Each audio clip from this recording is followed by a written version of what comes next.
Hi everyone, आज की इस वीडियो में आपसे बात करेंगे फीमेल ब्रेस्ट की साइज को इंक्रीज करने के लिए हम लोग कौन कौन सी मेथड यानी प्रोसीजर या सर्जरी करते हैं। जनरली दो तरह की सर्जरी होती है। एक फैट के थ्रू हम लोग ब्रेस्ट की साइज को बढ़ाते हैं और दूसरा सिलिकॉन मटेरियल रहता है जो बने हुए इम्प्लांट्स रहते हैं, वो हम लोग ब्रेस्ट में डालकर उसकी साइज को इंक्रीज करते हैं। दोनों को पहले एक्सप्लेन में मैं बताऊंगी आपको कि हम लोग एक्चुअल में दोनों प्रोसीजर में करते क्या हैं।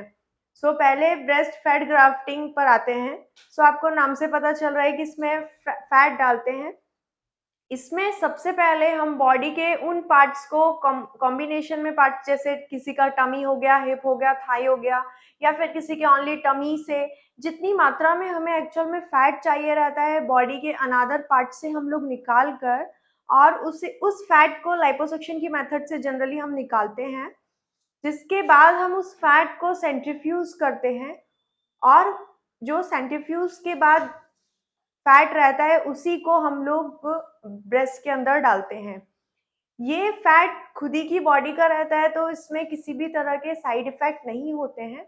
बट इस प्रोसीजर में एक बात ये रहती है कि बॉडी के अदर पार्ट से लाइपोसक्शन करके फैट निकालना है, तो बॉडी के अदर पार्ट में फैट होना जरूरी है। सेकेंड, ब्रेस्ट इम्प्लांट या सिलिकॉन इम्प्लांट के थ्रू जो हम प्रोसेस करते हैं ब्रेस्ट की साइज को इंक्रीज करने के लिए, जनरली ये उनके लिए ज़्यादा ही बेस्ट होती है जो एक्चुअल में ब्रेस्ट की साइज को ज़्यादा इन्हेंस करना चाहते हैं।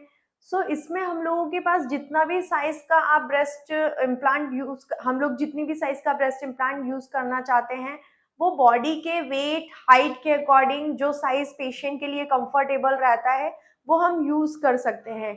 इसमें वो पेशेंट के लिए भी ज्यादा सही रहता है सिलिकॉन इम्प्लांट से ब्रेस्ट की साइज को इंक्रीज करना, जिसमें बॉडी वेट कम होता है, फैट नहीं होता है। ऐसे केसेस में भी बहुत सही प्रोसीजर है ये।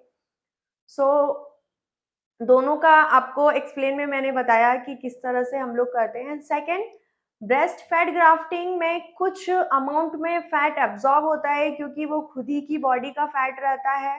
बॉडी के अदर पार्ट से इन फ्यूचर आप अगर स्लिम होते हैं, आपका वजन कम होता है, तो ब्रेस्ट में से भी फैट कम होगा।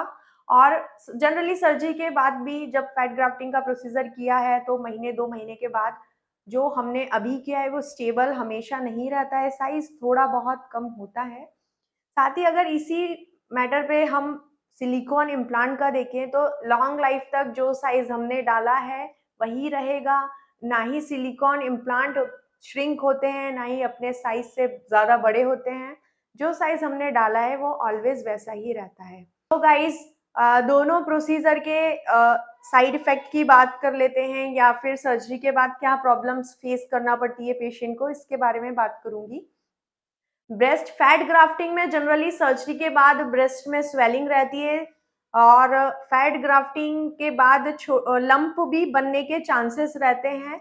पर इन सब का ट्रीटमेंट होता है, यानी ये कोई परमानेंट नहीं रहता है, टेम्पररी रहता है। 2-3 हफ्ते में फैटी लम्प्स वगैरह भी डिसॉल्व हो जाते हैं।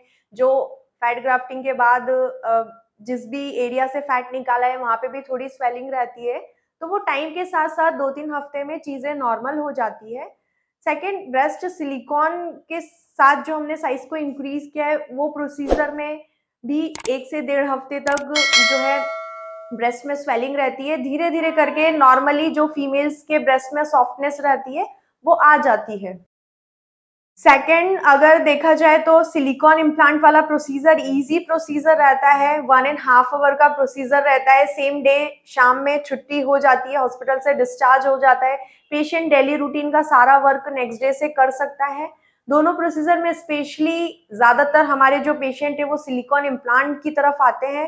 रीजन क्योंकि एक स्टेबल प्रोसीजर है और लॉन्ग लाइफ इसका रिजल्ट स्टे रहता है। इसमें कोई ऐसा प्रॉब्लम नहीं होती है। बहुत सारे पेशेंट्स के सवाल आते हैं क्या सिलिकॉन इम्प्लांट से कैंसर होता है, तो ऐसा कोई ज़रूरी नहीं है।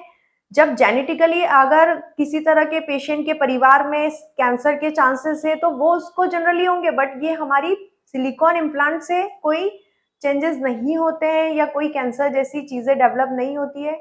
सिलिकॉन इम्प्लांट काफ़ी हाई क्वालिटी का रहता है, एफडी अप्रूव्ड रहता है। लॉन्ग लाइफ ये बॉडी में स्टे करता है।